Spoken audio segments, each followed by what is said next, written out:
Olá, sejam todos muito bem-vindos ao podcast Devaneios Filosóficos, agora no bloco Não Monogamia e Anticolonialismo. A ideia aqui é a gente discutir a partir de teorias, de depoimentos e relatos e muita reflexão o que nós entendemos por relações afetivas e como que nós podemos descolonizar essa noção inteira que nós construímos ao longo do tempo sobre o que é o amor, o que é amar e o que são as relações humanas. Vem comigo que temos muita coisa interessante para falar. Você já parou para pensar?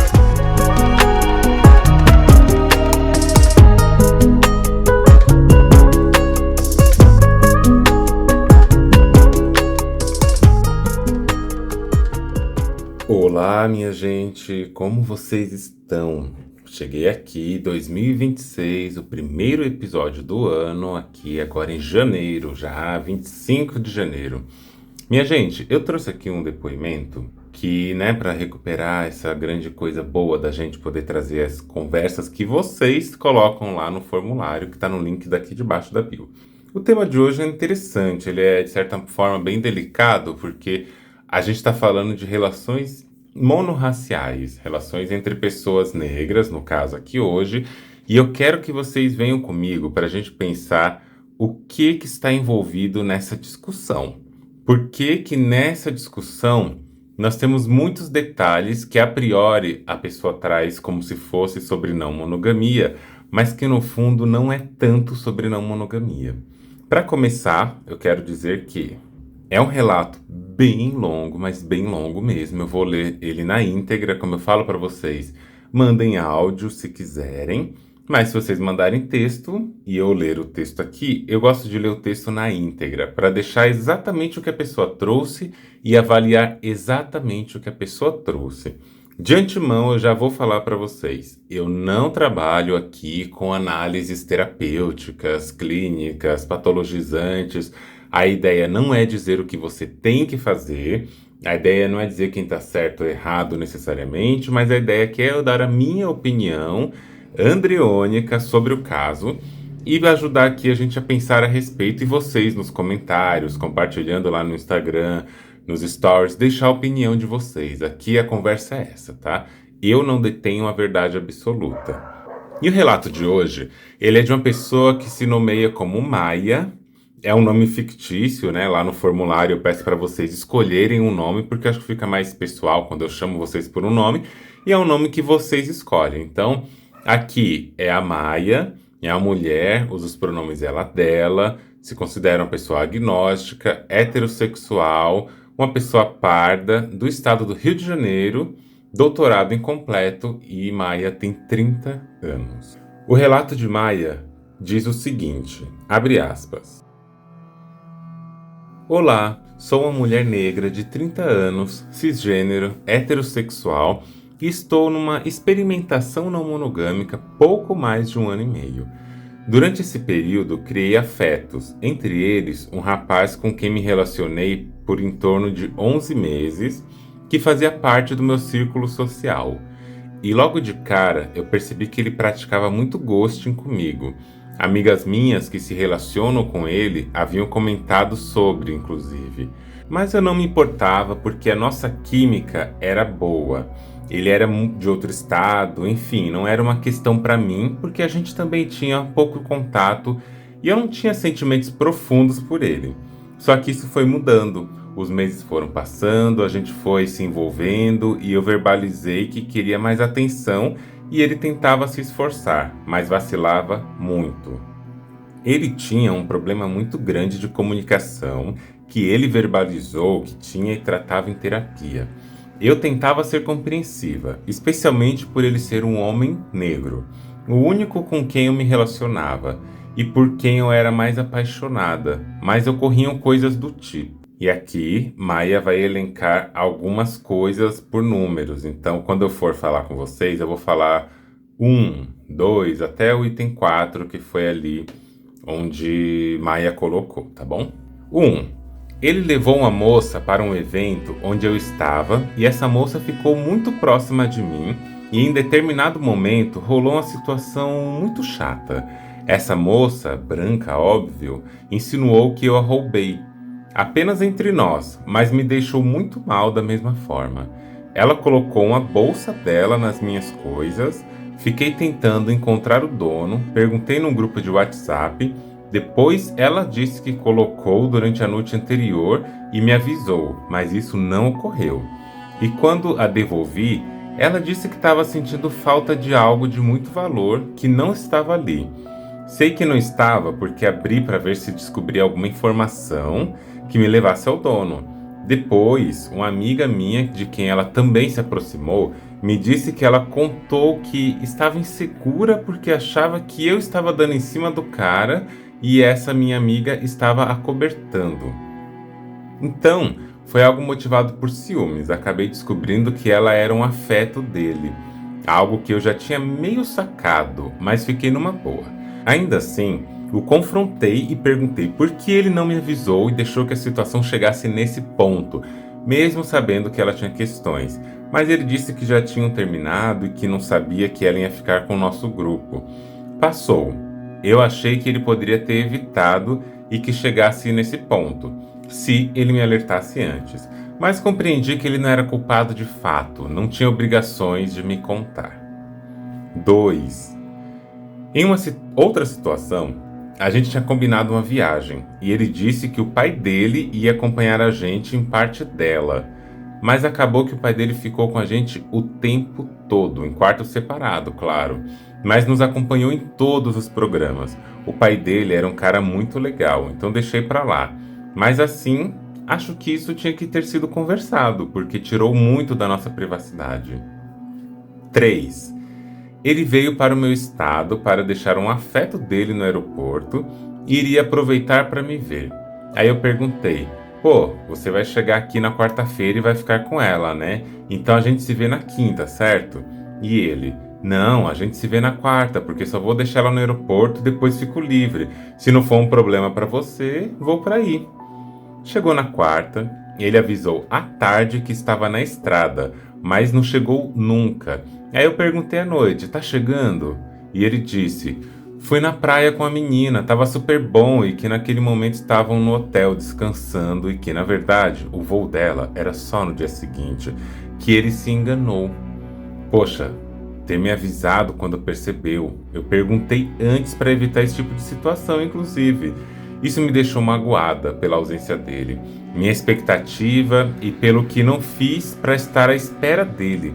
Eu pedi para ele não fosse para minha casa mais, mas na tarde do dia seguinte acabei deixando ele ir me encontrar. Então passou. 4. A última situação foi a repetição de uma coisa que ele já tinha feito muitas vezes, que era marcar algo um dia e desmarcar na noite anterior, às vezes uns dias antes. Em outros casos, eu que tinha que perguntar se ele vinha mesmo, porque ele parava de tocar no assunto. Daí, em cima da hora, ele respondia que não iria aparecer por questões financeiras ou trabalho, e isso aconteceu novamente. Ele chegou muito depois do combinado e quando chegou, já teve que trabalhar porque teve uma emergência de trabalho. Então, foi trabalhar na casa de um amigo. E aí, num dia específico, deixei de sair porque eu estava ansiosa esperando, achando que ele ia voltar cedo para ficar comigo, porque a situação já estava meio resolvida, mas não fiquei em cima para não ser chata. Depois eu fui descobrir que durante esse dia de trabalho, por uma questão X, ele foi para a praia. Avisou um amigo em comum que me contou. Eita, povo fofoqueiro, né, gente? Tá doido. Adoro. Daí eu fiquei: poxa, foi pra praia? Não poderia ter mandado um áudio, sei lá, qualquer coisa avisando que nesse dia não ia conseguir me encontrar? Eu tava com muita expectativa de vê-lo, mas ele só me mandou mensagem às 21 horas dizendo: oi, como você tá? Eu fiquei com muita raiva, bloqueei ele em quase tudo, discutimos por SMS. Mas depois perdoei, porque queria aproveitar o tempo dele perto de mim. Então chamei ele para minha casa na noite do dia seguinte. Aí transamos, foi legal, no dia seguinte ele trabalhou, então a gente também só se viu à noite. Eu perguntei se no dia seguinte ele queria ver um filme, porque eu ia estar livre e tal. Daí ele não respondeu, porque disse que talvez fosse ver uma pessoa. Imaginei que fosse um amigo ou uma amiga e tal. E aí, chegou no dia seguinte, ele trabalhou na casa do amigo, me mandou mensagem dizendo que estava trabalhando e perguntou se eu achava tranquilo ele ter um date com a menina. E que se não fosse, seria tranquilo, porque ele me priorizava e tal. E aí eu fiquei destruída, porque seria o dia que a gente teria para conversar, sabe? Não só para ficar na cama, já que a gente se vê muito pouco e o nosso encontro deveria ser de uma semana, mas se resumiu a 2 noites. E como eu sou mãe, é difícil ter dias livres. Então, para além de uma questão do ciúme, porque senti sim de saber que enquanto eu estava querendo tanto ter tempo de qualidade com ele, ele estava pensando em ver outra mulher. Mesmo a gente tendo passado tão pouco tempo juntos. E ainda trouxe isso para mim, no momento em que ele sabia que eu estava vulnerável por muitas questões, entre elas por ter me sentido esquecida naqueles dias. Ignorada, desrespeitada também, como em outras vezes. Por que ele simplesmente não se despediu e foi encontrar essa mulher? Por que me pediu para autorizar? Questionei isso a ele, como se eu tivesse o dever ou devesse esse poder, algo que nunca pedi e que nem quero fazer com ninguém que me relaciono. Doeu muito, me senti humilhada, patética, mandei um áudio chorando, Mona, dizendo que ele era um monstro. Ainda assim, passei mais 1 ou 2 noites com ele, não me lembro mais. Mas quando ele foi embora, refleti muito e decidi terminar por FaceTime mesmo. É isso, né, gente? Tem que aproveitar mesmo e tal. Depois a gente pensa, né? Cuidado, gente. E aí eu fiquei me questionando. Ele vinha sempre com um papo de que ele me amava muito, de que era comigo, era muito especial e muito profundo, que ele só amou 2 mulheres e que eu era uma delas. Que ele não se entregava pra nenhuma como fazia comigo. Ai, Mona, esse negócio de que ai, você é diferente das outras. Olha, vamos falar sobre isso, gente. Pelo amor de deuses. Hoje eu vejo isso como manipulação. Então, né, Mona?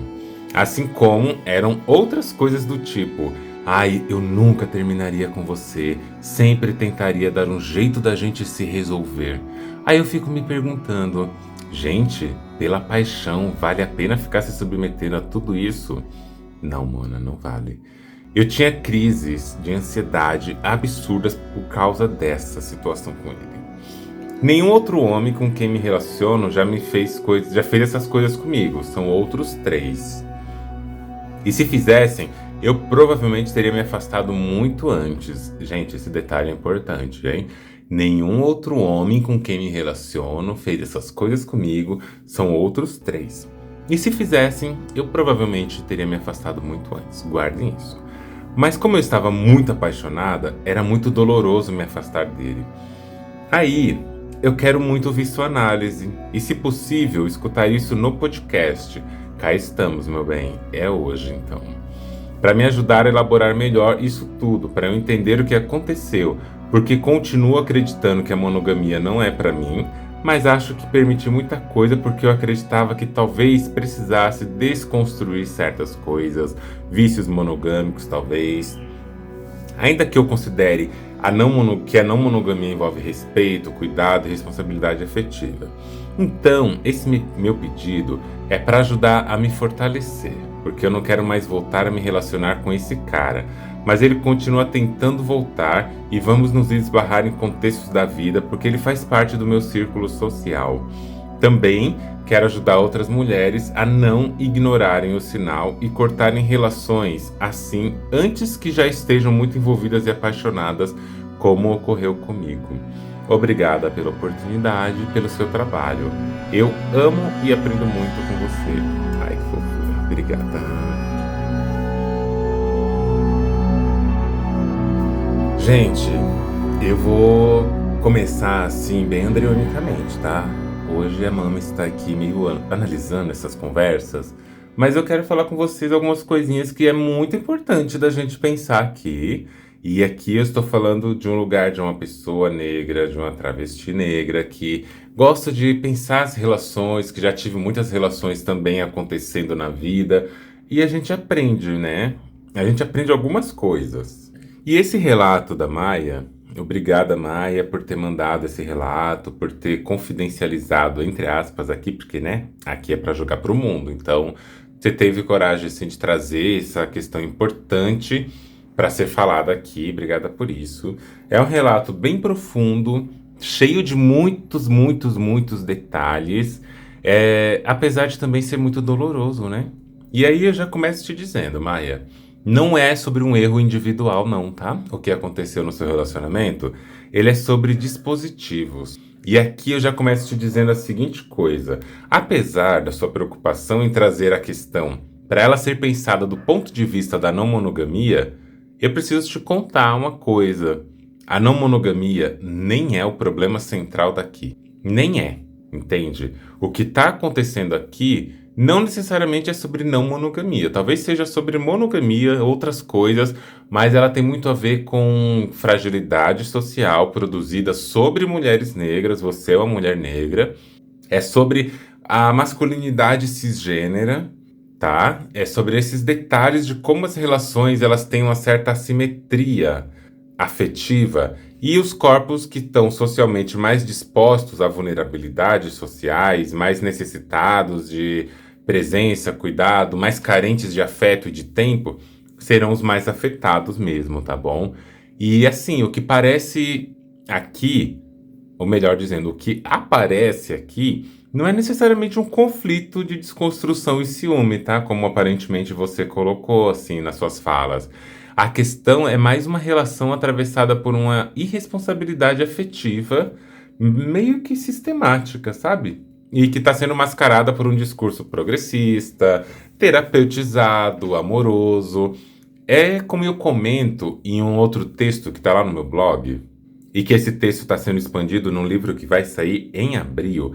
E em abril esse livro vai se chamar Políticas Afetivas da Desobediência. E tem uma parte desse livro, entre as políticas afetivas que eu comento sobre afeto, amor, relacionamentos.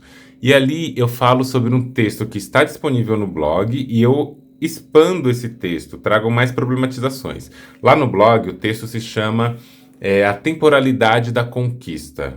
E aí eu vou falar de capitalismo, relacionamentos afetivos monogâmicos. Dá uma olhadinha lá e vê o que você acha. Temporalidade da conquista. Mas presta atenção. A pessoa frequentemente some. Você já começou o relato dizendo que a pessoa é boa em dar um ghost, é um fantasminha. A pessoa desmarca com frequência essas desmarcações ou desmarcamentos. Como é que a gente chama isso, gente? Ajuda aí a conjugar o verbo, quem é das letras. Esses desmarcamentos, acho que é mais bonito. Eles criam expectativas. Eles interrompem a comunicação. E aí, ele desloca certas decisões a partir dessas quebras, desse sumiço, dessa expectativa que gera ansiedade, desloca para cima de você, Maia, as decisões que tem que ser tomada. E aí depois, a partir de declarações de amor, compensações de afeto e a própria química que você já sinalizou ser algo importante, isso daí é oferecido como uma compensação simbólica. E aí eu te pergunto, isso aí é sobre não monogamia? Poderia ser, não é mesmo? Poderia ser sobre não monogamia, mas isso daí é sobre uma precarização do relacionamento. Isso pode acontecer num relacionamento afetivo sexual monogâmico, não monogâmico, fechado, aberto. Isso acontece em relações familiares, isso acontece em relações de trabalho, isso acontece em relações de amizade, isso acontece em qualquer relação onde existe uma precarização daquela relação. Mas olha que interessante, né? Quando se usa a não monogamia dessa forma, dizendo que isso acontece porque faz parte da não monogamia, eu acredito mesmo que isso vira um álibi moral para um descuido, para não ter esse cuidado, para não ter essa coisa, sabe? Como se a partir daí pode se fazer tudo e você não pode exigir muita coisa porque você é uma pessoa não monogâmica e pessoas não monogâmicas têm que ser trouxa e tolerar tudo. Mona, sai dessa. Sai dessa noção, sai desse lugar. Não temos que tolerar tudo, não. O amor que tudo suporta é um amor adoecido e adoecedor. Isso não é amor, é controle.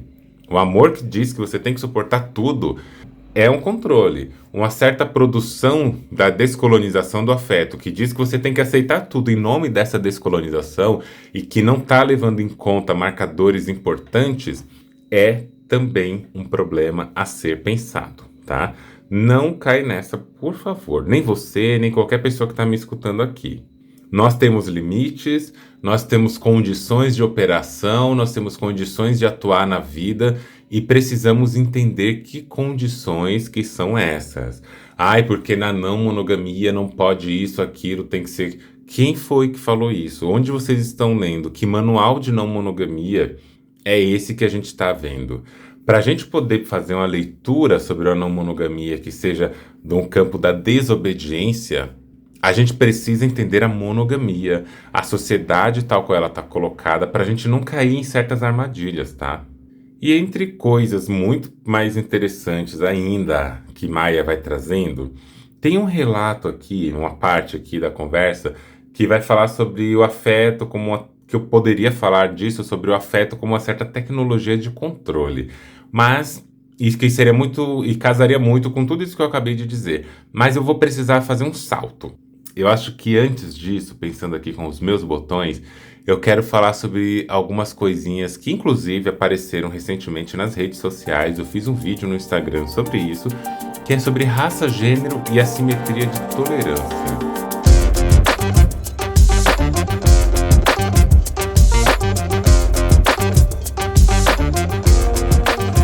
Se você me acompanha lá no Instagram, se você vê as coisas que eu posto lá no Instagram, e você viu o último vídeo que eu perguntei, é mais fácil se relacionar com pessoas brancas? Você vai entender do que eu estou falando. Aqui é notável, e não sou nem eu que estou dizendo. Quem disse isso foi a própria Maia, de uma maneira direta ou indireta, depende de como você lê. E Maia deixou muito nítido que ela tolera mais porque ele é um homem negro. E olha, gente, isso aqui é preciso ser dito com cuidado para a gente não inverter a cena e não transformar em culpa e não colocar Maia como a pessoa culpada. Se você lembra do que foi dito no depoimento, nas palavras de Maia, tá? Eu vou repetir só para não ter nenhum tipo de pensamento de que eu estou distorcendo, tá? Foi dito da seguinte forma, abre aspas, ele tinha um problema muito grande de comunicação que ele verbalizou que tinha e tratava em terapia. Eu tentava ser compreensiva, especialmente por ele ser um homem negro, o único com quem me relacionava e por quem eu era mais apaixonada.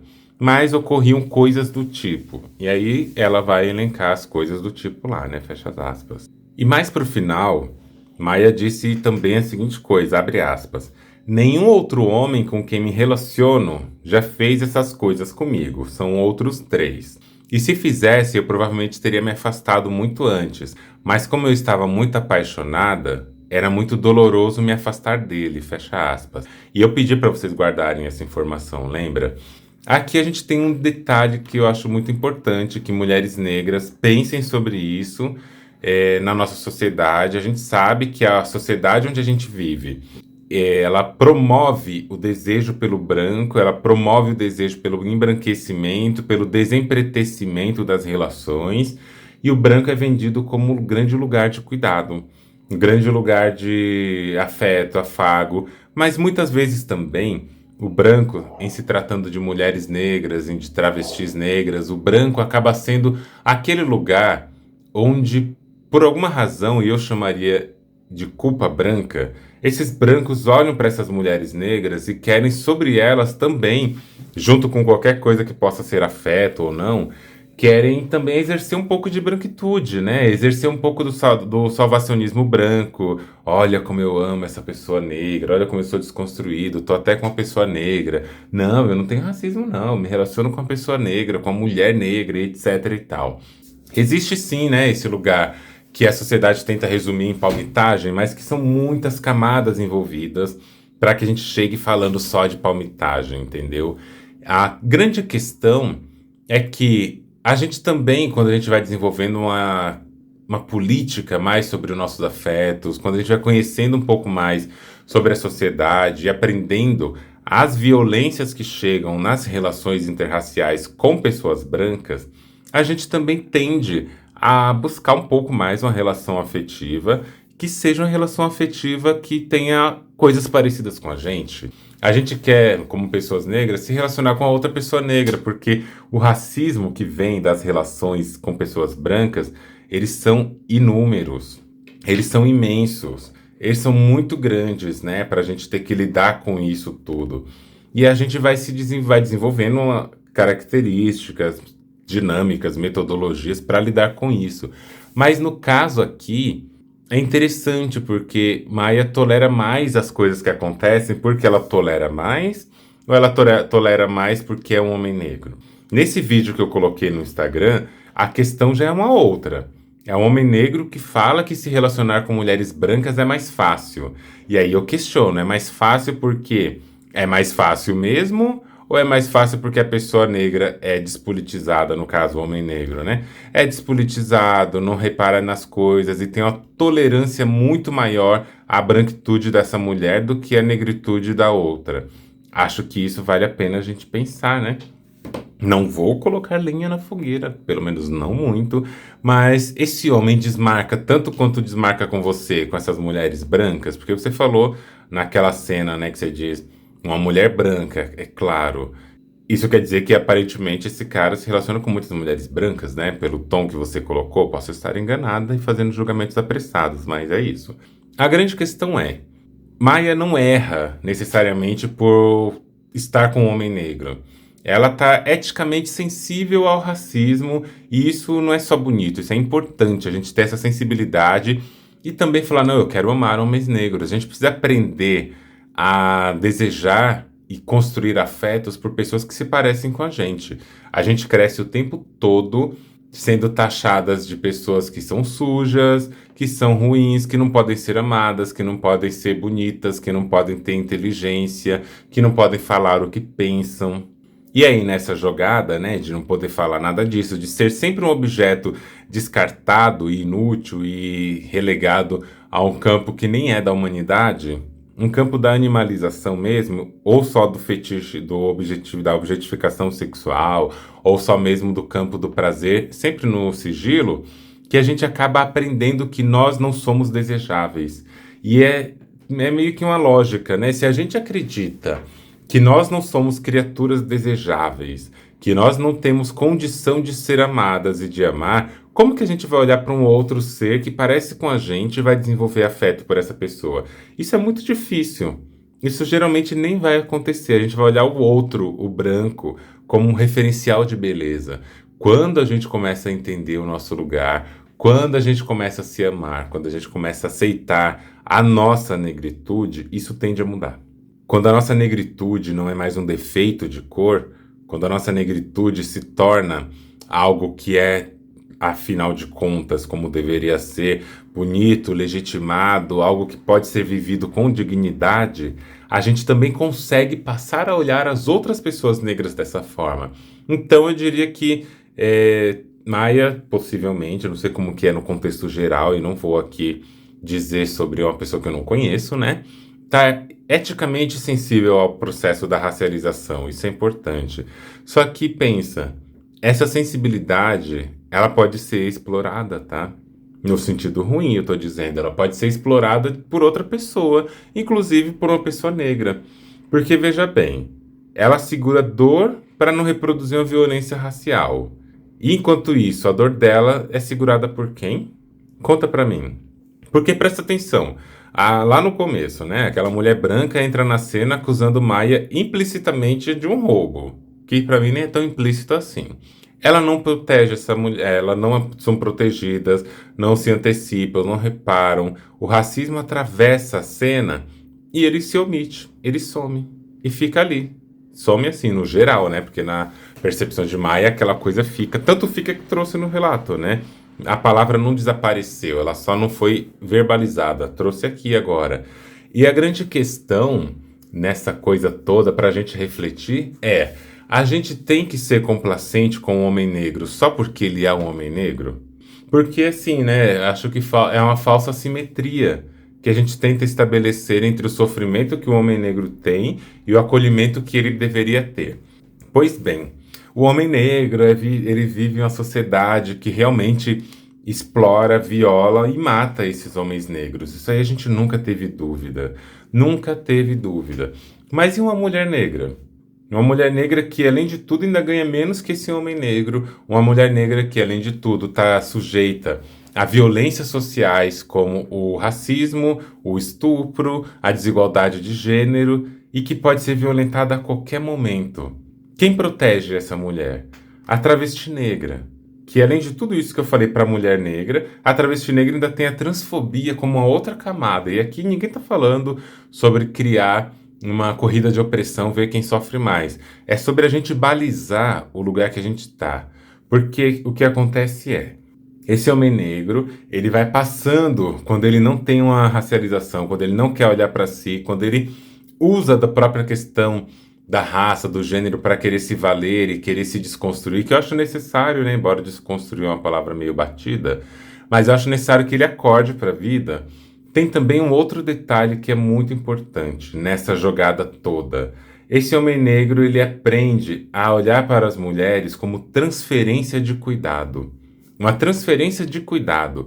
Tem a mãe que cuidou desse homem negro, que tratou ele ali na melhor das hipóteses, né? A gente sabe disso também. Mas tem ali a mãe que oferece cuidados, a mulher vai ser uma próxima mãe para oferecer cuidados, e as relações que ele tiver com outras mulheres negras e mulheres trans vai ser uma relação que é do cuidado ou da questão ali do afeto do sexual rápido, mas não é um afeto onde aquela mulher é importante de ser cuidada no sentido de ele exercer sobre essa mulher também uma dedicação de um cuidado que não é do tipo do controle. Você tá entendendo? Ponto.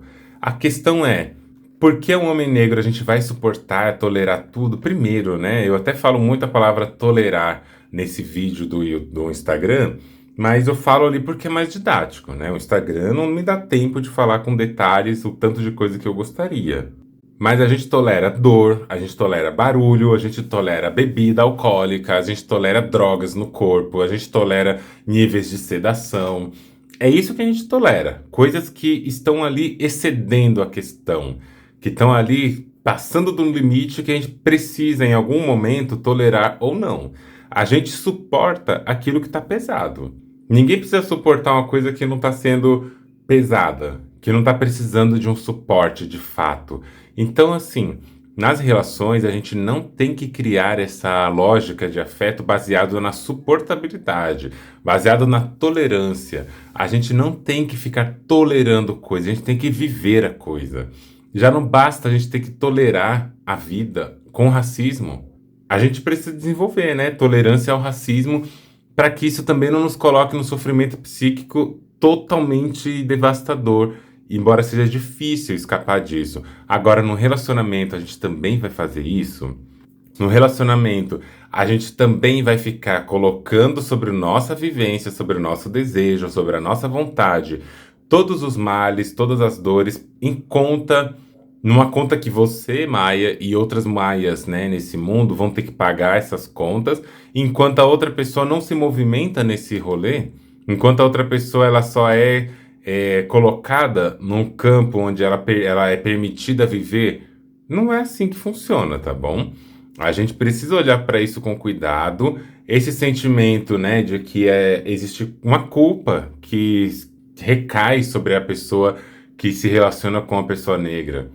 Pelo que eu percebo, principalmente mulheres que se relacionam com homens negros, e às vezes também eu vejo mulheres que se relacionam com homens negros que estão em situação de cumprindo pena, em situação de liberdade provisória, pessoas em situação de encarceramento, que são pessoas que falam, nossa, mas essa pessoa já sofre tanto, já é tão excluída da sociedade, já é tão, sabe, tem tantos prejuízos sociais de desigualdade, por que que eu serei mais uma pessoa que vou aqui colocar sobre esta criatura mais um nível de sofrimento? Por que que eu vou fazer isso também?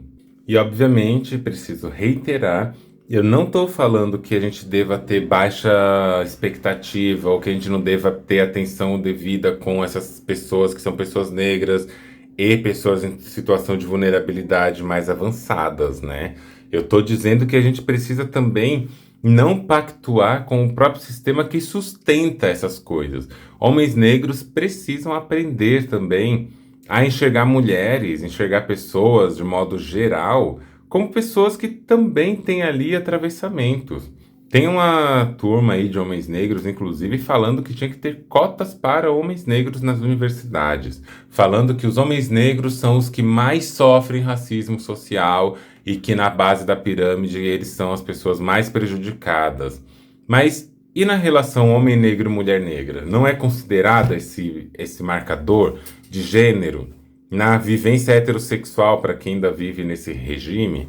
Essa vivência heterossexual, que ela é construída a partir de uma violência epistemológica, né?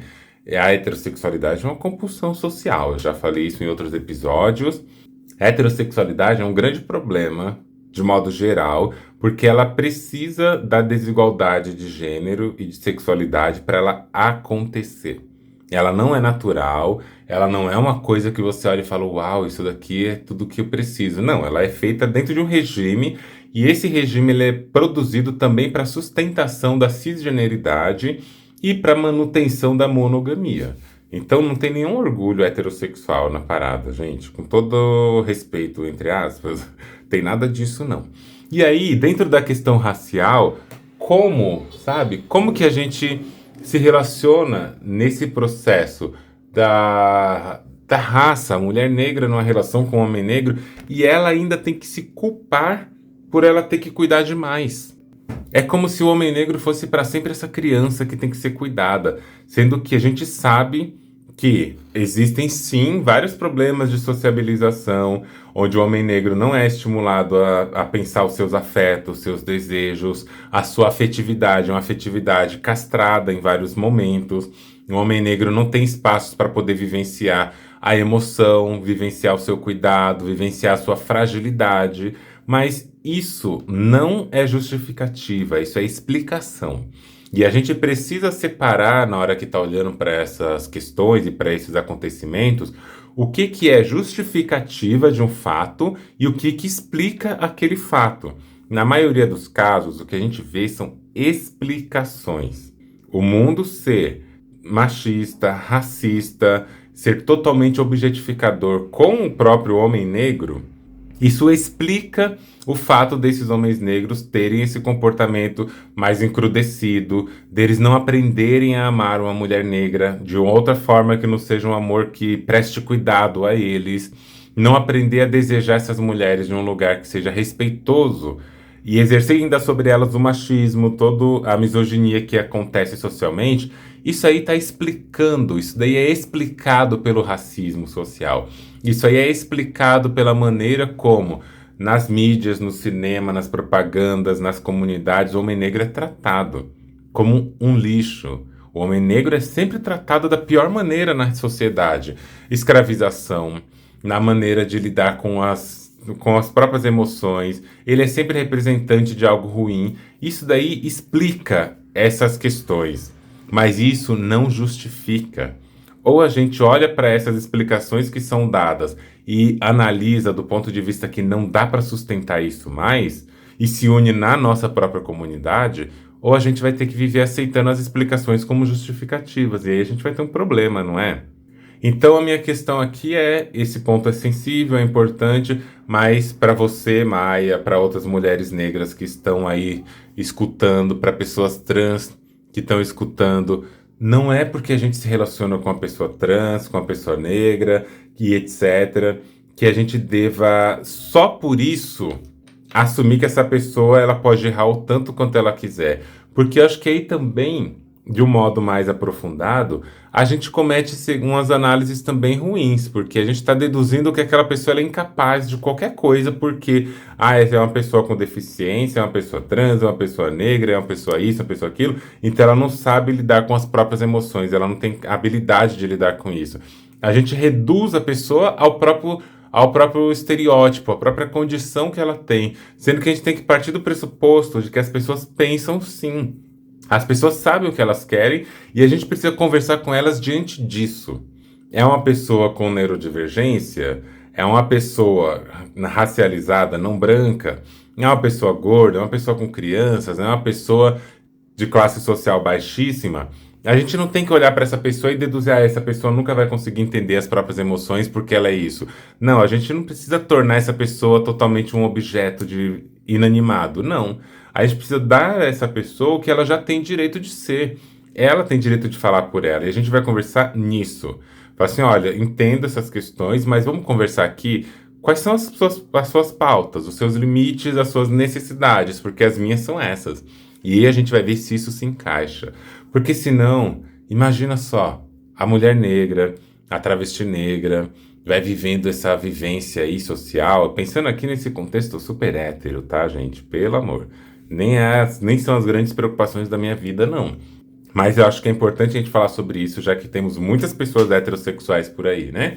Se a gente olha para isso, nesse lugar de que as pessoas negras se relacionando com outras pessoas negras vão ter que tolerar tudo porque é uma pessoa negra, ô gente, vamos pensar bem com calma. E isso aqui também não vale só para relações heterossexuais, não. Isso vale para relações também homoafetivas, onde a gente se relaciona ali, tem dois homens, tem duas mulheres, que são pessoas negras.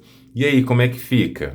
Como é que fica essa questão, sabe? As pessoas negras na relação, e aqui eu não estou falando de uma relação com a pessoa branca e a pessoa negra, tá? A pessoa branca se aquete aí no seu canto. Estou falando onde uma pessoa negra acredita que por a outra pessoa ser negra, ela não pode chegar e falar o que precisa ser falado. Estou falando nesse lugar, tá? E também acho que a gente precisa entender uma coisa, e aconteceu comigo recentemente também.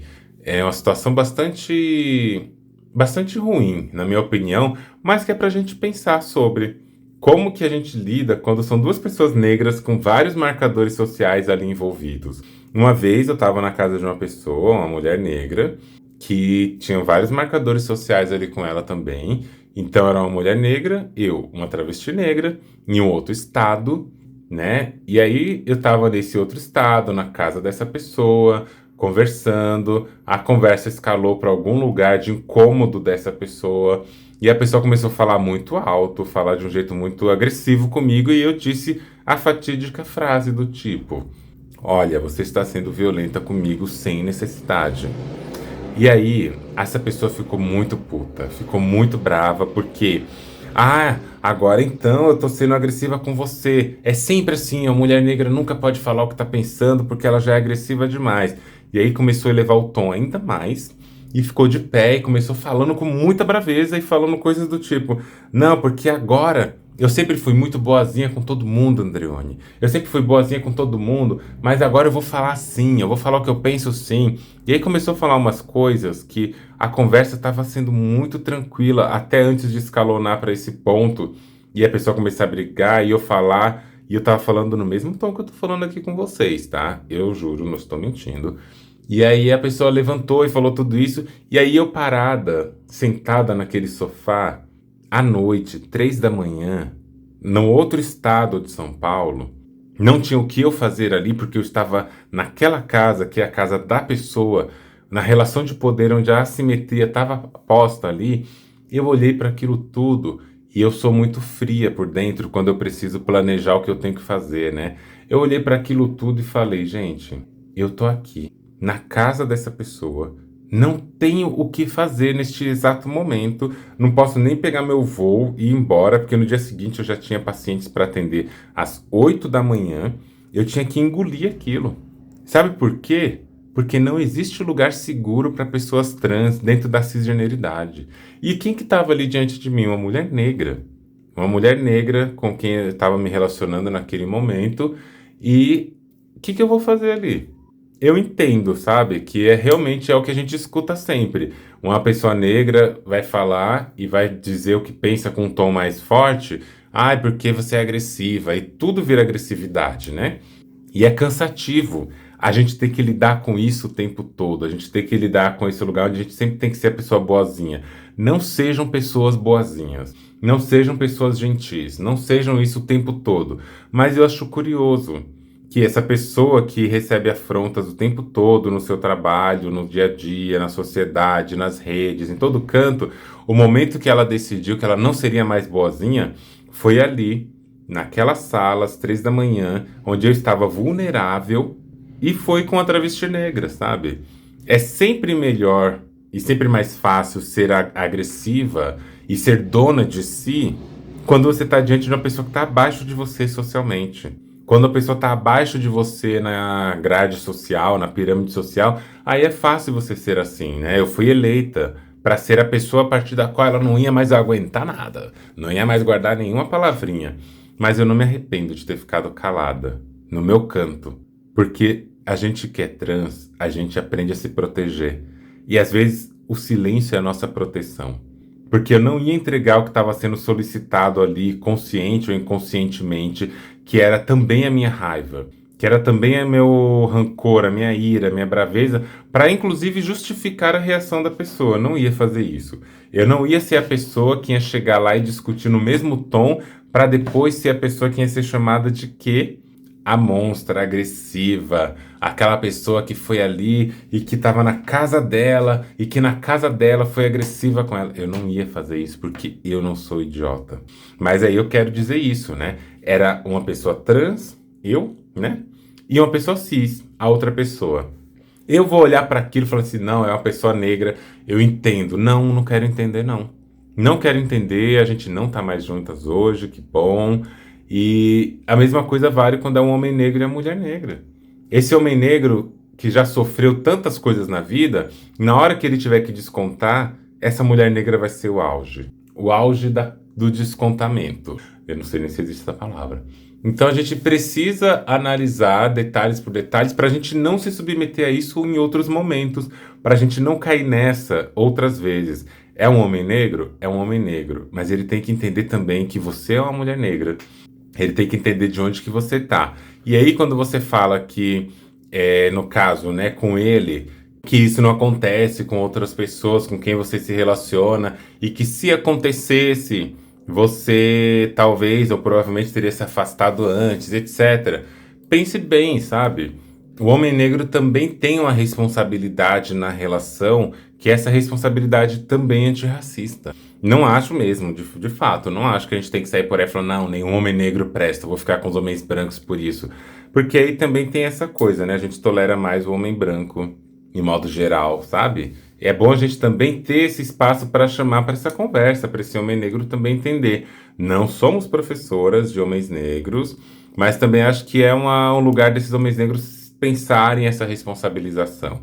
É uma chamada para isso. Então esse áudio aqui, esse podcast, não é só para mulheres negras, não. É para homens negros também que me escutam.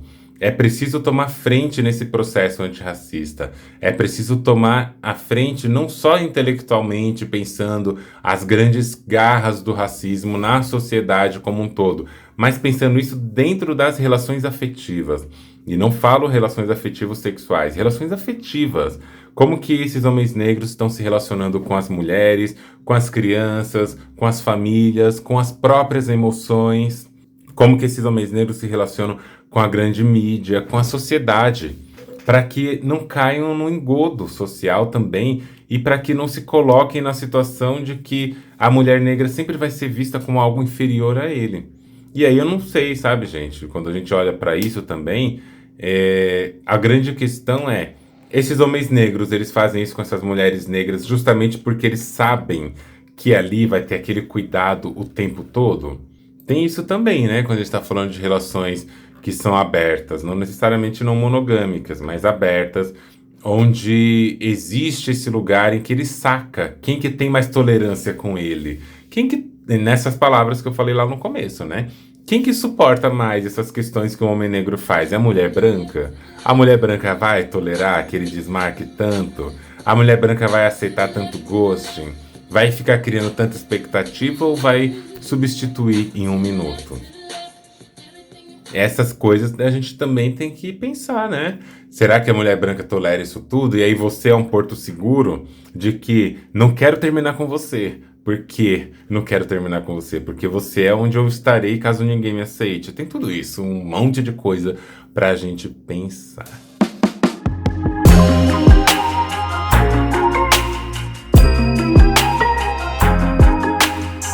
E aqui a gente volta naquela coisa que eu falei sobre o afeto como uma tecnologia de controle, né? Porque é um ponto muito central também no que eu tenho falado até agora e que no relato aparece isso, né? É, a pessoa, essa pessoa com quem a Maia está se relacionando, não é uma pessoa que controla a Maia, proibindo, mandando, exigindo coisas. O controle, ele acontece afetivamente por meios de uma excepcionalização. Excepcionalização no sentido de excesso. Uma maneira de tornar tudo um excesso, do tipo, você é diferente das outras, você não é igual, o que eu sinto por você eu nunca senti antes. Uma promessa, né, de profundidade também. Eu só amei duas mulheres, entre elas você. Eternidade simbólica. Eu nunca terminaria com você. Isso produz uma submissão emocional meio voluntária, né? Vocês já leram aquele livro de Etienne de la Boétie, O Discurso da Servidão Voluntária? É quase isso aqui, né? Eu te ofereço tudo para você acreditar que você realmente é muito especial. E aí, quando você acreditar que você é muito especial para mim e que você é a única especial também, né? Não basta ser muito, tem que ser a única especial para mim. Aí eu ganhei a sua presença, aí eu ganhei a sua dedicação, aí eu ganhei você aqui comigo de um jeito assim extraordinário. E aí, o que que acontece? O que acontece é que você tem medo de perder isso, porque para pessoas que estão o tempo todo colocadas à margem da sociedade, do afeto e do carinho, quando encontra alguém que te promete essa coisa, parece uma coisa boba, né? Parece uma fala simples, perdida, assim, deslocada. Mas é uma isca, é um gancho muito forte esse, quando a pessoa vira pra gente e fala: você é diferente de todas. Você, o que eu sinto por você, eu nunca senti por ninguém. O que eu sinto por você é acima de tudo que eu já senti nessa vida. Você começa a se sentir especial porque a gente compra essa ideia de que temos que ser especiais. De que, como vai dizer a minha amiga Adriana Ventura, nós temos que ser escolhidas por alguém, escolhidas por um homem. E essa escolha, quanto mais ela vier acompanhada de elogios, de cuidados, de pertencimento, mais a gente acredita que aquela escolha é a escolha ideal e a gente acaba fazendo o quê? A gente acaba olhando para isso tudo e falando: nossa, eu sou a pessoa da vida desse cara. Eu sou tudo para ele. Eu preciso realmente entrar aqui nessa cena. E não, gente, não caiam nisso, por favor. Porque nesse momento, a gente não fica na relação porque necessariamente ou apenas nós somos dependentes emocionais. A gente fica porque nós fomos afetivamente capturadas. Isso daí coloca o amor como uma compensação simbólica que vai legitimar a violência cotidiana de um descuido. Imagina só, pessoas LGBTs, pessoas trans, que a vida inteira são negadas de um afeto, de uma afetividade segura, são negadas de um espaço onde elas são desejadas. Pelo contrário, né?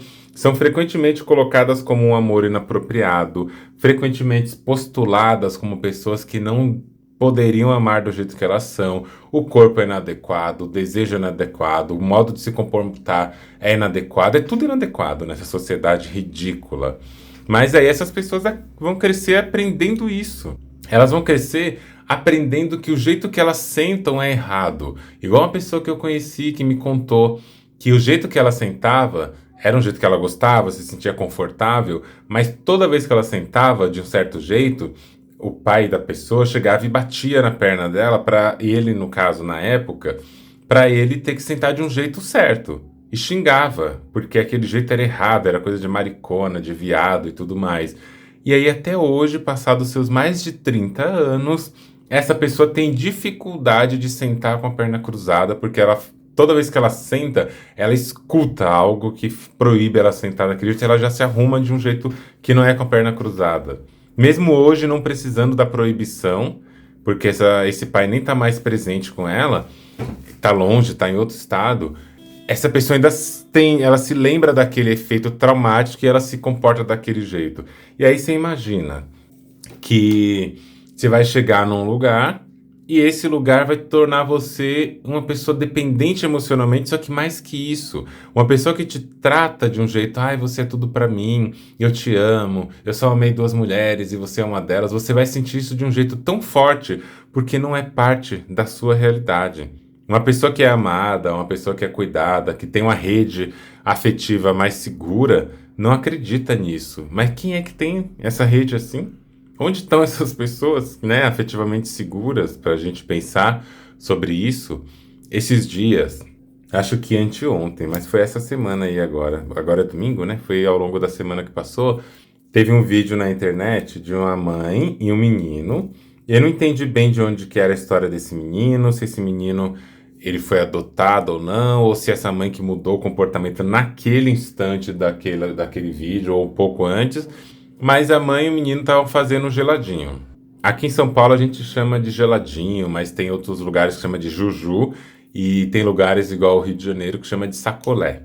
E aí nesse vídeo, a mãe tava lá gravando com o menininho que tava fazendo esse geladinho, e aí ele vai mostrar isso, só que ele deixa cair na panela que tinha o conteúdo ali do geladinho, e cai na panela, e espirra leite, chocolate para os lugares, e naquela hora o menino trava, congela e começa a chorar. E pedir desculpa para a mãe. E falar assim: ai, me desculpa, por favor, eu não queria fazer isso, ai, me desculpa. Só que a mãe, ela não reagiu do jeito que talvez o menino aprendeu a vida inteira. Ela não reagiu gritando, ela não xingou, ela não falou nada. Ela falou assim: não, filho, tá tudo bem, tá tudo bem. Não tem nada demais, tá tudo bem. E ele chorando porque estava pedindo desculpa. Eu não queria fazer isso, eu vou limpar. Ela falou assim: tá bom, filho, tá tudo bem. Me dá aqui isso aí. Vem cá, me dá.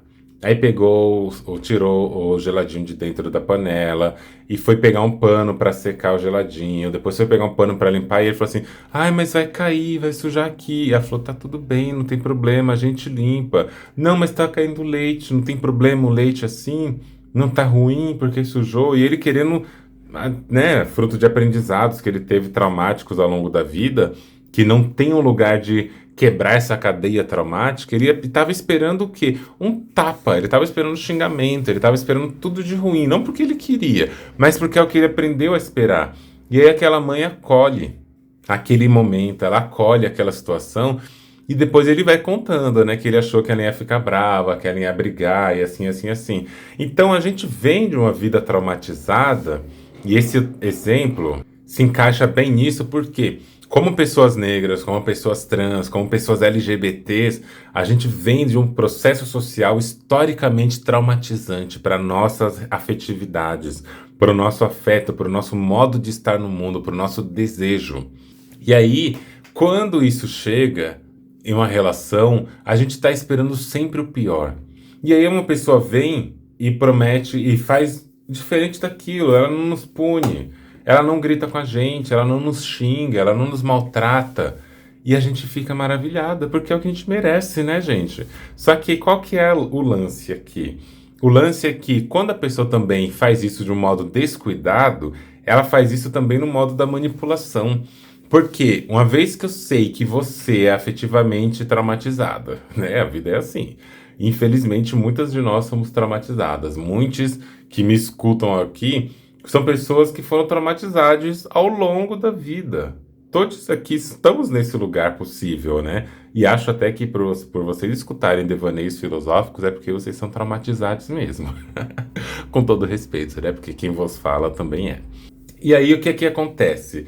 A gente vê isso acontecendo e as pessoas aprendem também a rastrear essas vulnerabilidades, rastrear essas necessidades de carência e aí começam a utilizar disso mesmo nesse embate profundo. Começam a usar desse lugar da nossa vulnerabilidade para querer fazer o quê? Nos capturar afetivamente. Da mesma forma, quando aparece ali, né, aquele pedido de autorização, ah, você se importa se eu tiver um date com tal pessoa? Isso não é cuidado. Isso daí é muitas outras coisas, né? É um ponto bem assim que eu acho bem agressivo nesse relato, porque a pessoa já não é presente, já não considera aquele tempo de qualidade. Não sei como são a interação de vocês, né, Maia e essa pessoa, mas assim, só pelo que o relato me conta, a gente percebe que quando ele pergunta se Maia acha isso tranquilo dele sair com outra mulher, ele não tá pedindo consentimento. Homem não vai pedir consentimento, gente. Ele vai lá e faz. Ele tá transferindo a responsabilidade emocional. Ele tá ali dentro de um lugar onde ele já entendeu. Ela diz sim e sofre sozinha, e se ela disser não, ela vai virar uma controladora. É uma armadilha relacional clássica, né? Que é vestida de uma ética, mas que não é. Mas olha que interessante, eu sou a pessoa da palavra. Dessa vez, não mais a palavra de Jesus, mas a palavra. Eu gosto de palavra, eu gosto de ver aquelas coisas que vão saltando aqui no seu depoimento, né, Maia? Não sei se você já prestou atenção, não sei se passou batido por aí, mas em vários momentos do seu relato, você dá esse tom de que as coisas passaram de um lugar para o outro. Em alguns lugares você explicita isso com a palavra mesmo, dizendo, porque você fala assim, né, em um momento ali no item 3, eu pedi para que ele não fosse para minha casa mais, mas na tarde do segundo dia acabei deixando ele me encontrar. Então passou. Então passou. E aí, de novo, teve uma hora que você falou assim, lá no primeiro item. Ainda assim, o confrontei e perguntei por que ele não me avisou e deixou que a situação chegasse nesse ponto, mesmo sabendo que ela tinha questões. Mas ele disse que já tinha terminado e que não sabia quem ia ficar no nosso grupo. Passou. Eu achei que ele poderia ter me contado, pipipipopó. É isso, sabe? Esse negócio de passou.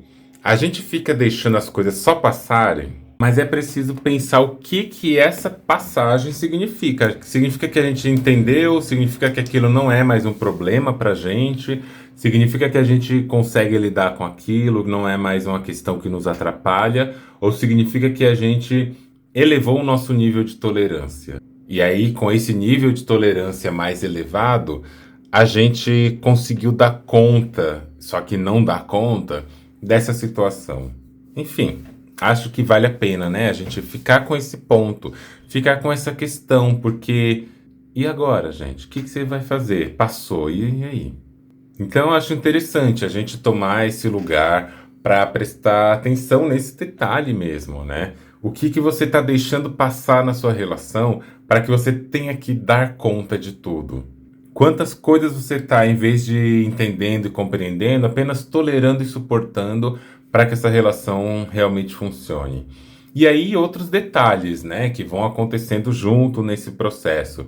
É o corpo dela, de Maia, nesse exemplo específico, que vai pagar essa conta, sentindo ansiedade, esperando, se autoanulando quando deixa de fazer outras coisas porque tem que ir num compromisso. E aí a gente pode pensar, né? Essas crises de ansiedade, esse cancelamento da própria rotina, essa espera silenciosa, esse choro na ligação que vai fazer, nessa humilhação, esse colapso todo. Quando uma relação ela produz esse adoecimento psíquico recorrente, não é mais processo, tá? É uma violência relacional. Ah, eu tô lidando com esse processo. É um processo, de fato, é um processo lidar e conhecer e experimentar o que que cada relação vai trazer para você. Mas uma coisa é, esse processo, essa palavrinha dá até raiva, né? Porque fala, gente, vocês têm que entender o processo. Mas calma aí, gente, calma aí. Isso é um processo, é um processador de carne. É um processo, é um processador de subjetividade que joga você ali dentro de processo e vira um alimento processado, triturado, acabado, destruído. Não é isso que a gente precisa, né? E a Mami aqui não tá brava não, tá, gente? É só o jeito dela falar mesmo, quando essas coisas que indignam movimentam aqui dentro, esse sangue travesti que não se conforma com certas coisas. Então, o amor não justifica isso. Seja lá o que você estiver chamando de amor, ele não justifica isso, não. Tá bom? Não justifica, não. A gente precisa olhar com calma para o que a gente está sentindo. A raça afeta o afeto. A gente precisa, sim, ter um olhar de compreensão com pessoas negras com quem a gente se relaciona. A gente precisa, sim, ter esse olhar de atenção. Amar uma pessoa negra, amar uma pessoa trans, não é a mesma coisa que amar uma pessoa branca e cis. Ponto final. Não é a mesma coisa. Mas se a gente entra nessa relação, tomemos cuidado para não ficar achando que uma pessoa branca é mais fácil de se relacionar, uma pessoa cis é mais fácil de se relacionar. Lógico que é mais fácil. Você aprendeu a engolir todos os seus traumas e a tolerar o máximo de ofensa possível, e ainda a pessoa branca é um pouco o troféuzinho da sociedade. Você vai aprender que aquilo tem que ser tolerado. A pessoa negra te joga na cara a realidade dura do jeito que ela é. Você vai olhar para isso E quando você olhar para isso, não olhe para isso como um dever de cura de ninguém. Olhe para isso do jeito que deve ser olhado, mas vamos fazer isso com todas as pessoas então. E aí vocês vão perceber que com pessoas cis, brancas e heterossexuais, a nossa tolerância vai ser mais baixa ainda, porque, pelo amor de Deus, né, gente? Vamos lá. Então vamos pensar com cuidado, tá bom, Maia? Vamos pensar aí que a gente precisa dar um pouquinho de atenção também pra gente. Você é mãe, você tem uma criança, você tem a sua vida, você tem a sua história para acontecer. Em nome da não monogamia, você não tem que fazer nada disso, não. Não é em nome de nenhuma não monogamia que você tem que fazer isso. A não monogamia, pelo menos essa que eu discuto, que eu converso aqui neste episódio, neste podcast inteirinho, ela é a não monogamia que vai nos dizer a seguinte coisa: temos que descolonizar o afeto. E a descolonização passa pelo machismo, pela transfobia, pela LGBTfobia, pela misoginia, pela manipulação afetiva. Daria pra gente falar tanta coisa, sabe, em relação a essas manipulações afetivas, que dentro do que a gente conversa sobre relacionamentos, isso aí é um tópico fundamental.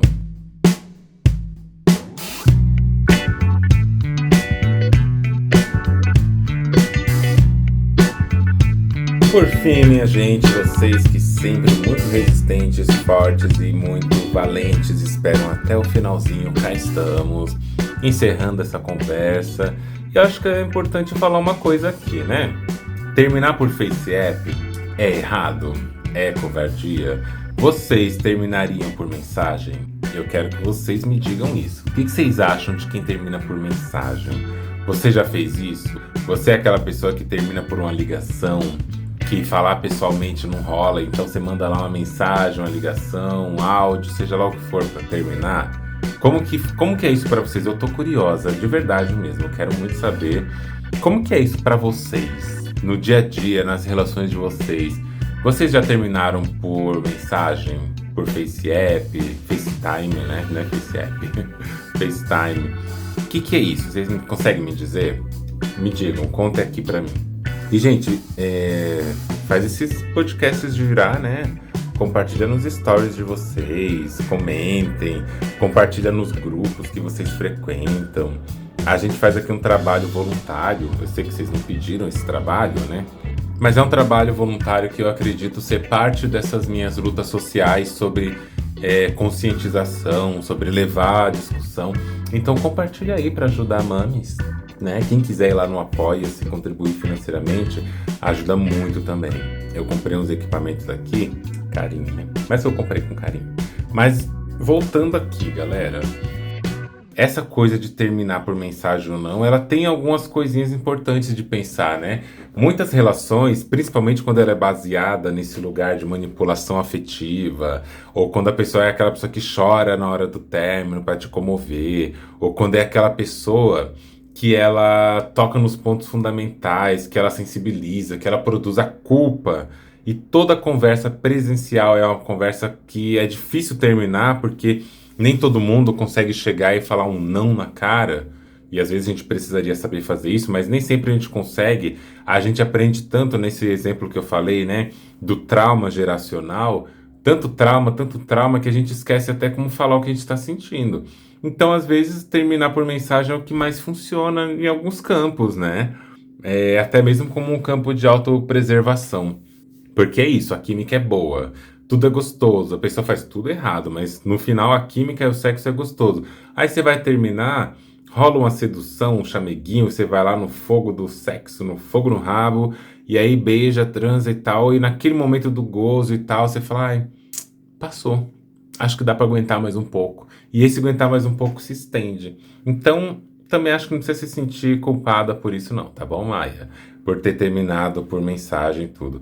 Agora, se você quer uma conversa sobre isso, sobre um conselho, né, como você mesma falou ali, um conselho pra você, pras mulheres. Como eu disse, não sou dona da verdade. Pelo contrário, eu erro muito e erro muito mesmo. Mas a gente está aí aprendendo, a gente está aí vivendo, olhando para os nossos erros e para os nossos acertos, para tentar construir relações afetivas mais pautadas, né, no carinho e no cuidado. Convido vocês a não pensar que vocês, primeiro, tem que ter relacionamento afetivo sexual para ser uma pessoa não monogâmica.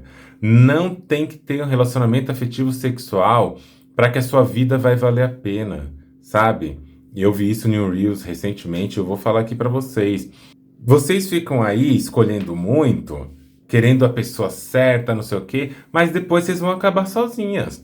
Vocês vão acabar sozinhas no apartamento, na casa de vocês, na vida de vocês ali, fazendo coisa que vocês querem. Vocês ficam reclamando, vocês vão ficar sem ninguém. Aí vocês vão ter que ficar ali, lendo o seu livrinho, fazendo aquela comidinha que você gosta, encontrando as suas amizades. Vocês não vão ter que ficar resolvendo picuinhas de autorizações de ninguém. Vocês vão poder pensar nos seus planos de futuro. Vocês vão poder olhar para vocês, para o corpo de vocês e gostar do corpo de vocês, sem ter que desenhar o corpo de vocês pelo que a outra pessoa vai querer. Os seus hábitos e comportamentos vão ser o que vocês querem. Olha como é ruim isso, né? Olha que terrível, que horror, meu Deus, que é isso? Gente, eu falo e repito. A gente não precisa de uma relação afetivo-sexual para que a nossa vida tenha sentido, tá? É um aprendizado longo, histórico, difícil de desfazer, ao ponto de achar que a solidão da mulher negra e a solidão da travesti negra e a solidão da pessoa transmasculina, essas solidões dessas pessoas trans, LGBT, a solidão do gay e assim por diante, é a solidão porque não tem alguém pra gente transar e chamar de amor. Não precisa ser assim. A nossa vida não perde sentido porque isso não acontece. Essa é uma narrativa da mitologia monogâmica. A nossa vida, ela pode ter muito valor, ela pode ter muito prazer, ela pode ter muito sentido quando a gente coloca nossas amizades nesse jogo. Quando as amizades também são campos de afeto tão reais quanto aquela pessoa com quem você transa. E quer transar com as amizades, transa também, né, gente? Não tem nenhum problema nisso, tá? Eu acho que não, pelo menos. O que vocês acham a propósito? Conta pra mim também. Gente, eu quero ouvir vocês. Eu quero ouvir vocês. Eu ficar falando aqui sozinha? Como assim? E uma outra coisa, tá? Agora que eu vou jogar a real aqui, tá bom, Maia? Você pediu, é por sua conta e risco, eu vou falar. Se alguém diz que te ama, que você é diferente, que você é profunda, que você é especial, mas a pessoa some, desmarca, não se comunica direito, te deixa esperando e depois oferece várias palavrinhas bonitas como compensação, isso não é afeto complexo não, tá? Isso é manipulação afetiva e você já pegou a fita. Se tem uma coisa que eu odeio, porque eu sou psicóloga, eu atendo na clínica muitas pessoas por semana, gente, eu atendo muita gente. A mamãe é que trabalha mesmo. E se tem uma coisa que eu não suporto ouvir pessoas mundo afora falando, é que, ai, porque tal pessoa tá melhorando, ela tá fazendo terapia. Gente, eu atendo e eu sei o quão sério é esse trabalho. Eu sei o quão sério é quando a pessoa se implica nesse processo terapêutico para se autoconhecer, para entender suas possibilidades, fragilidades, seus lugares de dor. E aí vem qualquer pessoa para vocês e fala que o que ela faz é justificável porque ela está fazendo terapia e você tem que ter compreensão disso. Não. A terapia não está ali para legitimar nada que as pessoas fazem, tá? As pessoas estão fazendo terapia porque elas querem ou precisam, no melhor das hipóteses. Não é para justificar comportamento ruim, não. Não vamos deixar isso acontecer. Tá bom, você levou o ponto para terapia. Ainda não está dentro do que você gostaria, mas você está fazendo o que com isso também? A terapia te justifica ou ela está explicando o que está acontecendo e você está fazendo a sua parte também? Vamos lá, né? Pensa nisso, tá, Maia? Alguém te falar, ai, porque eu estou tratando isso na terapia. Isso vale para todo mundo que me escuta aqui, viu, gente? Presta atenção. Ah, eu estou tratando isso na terapia porque realmente eu tenho essa questão. Ok, você está tratando isso na terapia, né? Você está cuidando disso lá na terapia, na escuta, no acompanhamento. Mas e na prática? Que você vai fazer o que com isso?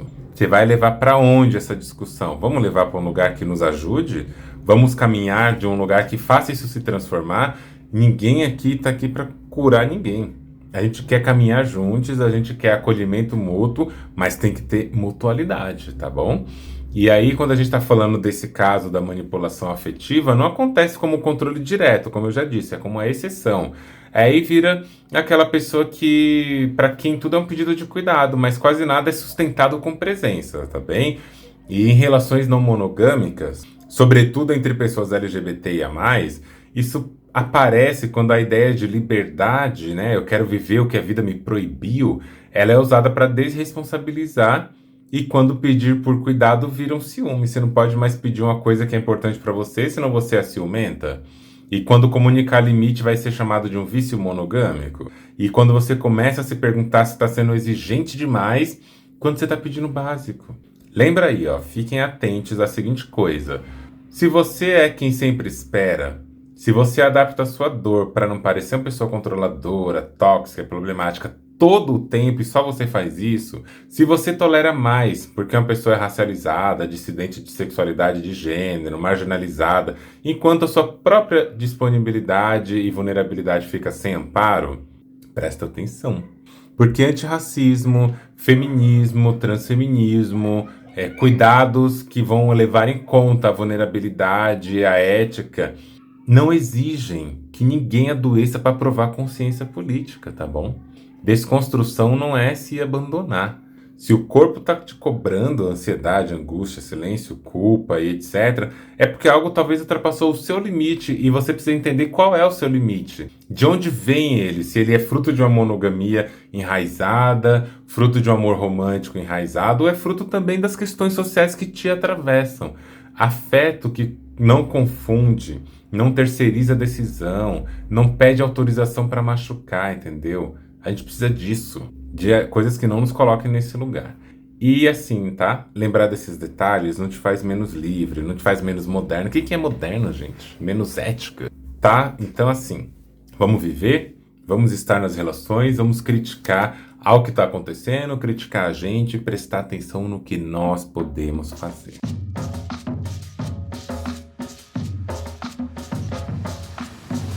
E agora, galerinha linda, maravilhosa, eu quero falar assim, eu tô pensando num projetinho pra gente fazer esse ano, mas eu quero dar risada com vocês também, né? Eu sou muito sarcástica, pra quem me conhece mais de perto.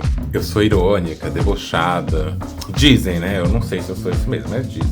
Então, se você tiver aqueles dates ruins, aquelas situações vergonhosas, aquelas situações que você fala, gente, mentira que aconteceu isso com você. Aquela coisa que você dizia, nossa, isso jamais aconteceria comigo, essa pessoa jamais faria isso comigo, e ela foi lá e fez. Conta pra mim. Só que eu não quero texto, eu quero só áudio. Se você não quiser que a sua voz apareça como ela é, deixa lá um comentário no depoimento, num lugarzinho que eu vou mudar o timbre da sua voz, mas eu quero voz, eu quero que as pessoas escutem outras pessoas também nos episódios. E aí, conforme vocês forem me mandando, depoimentos curtos, situações vexatórias, terríveis. Eu quero rir disso com vocês e fazer elaborações teóricas também. Aí eu vou juntando esses áudios que vocês mandarem e eu vou fazendo episódios sobre isso. Mas eu quero o que vocês tiverem de mais sujo da vida de vocês e me contem aqui. Combinado? Quem não gosta de fofoca, gente? Tem tanta fofoca pra contar. Vamos lá. Um beijo, gente, e a gente se vê em breve. Você já parou para pensar?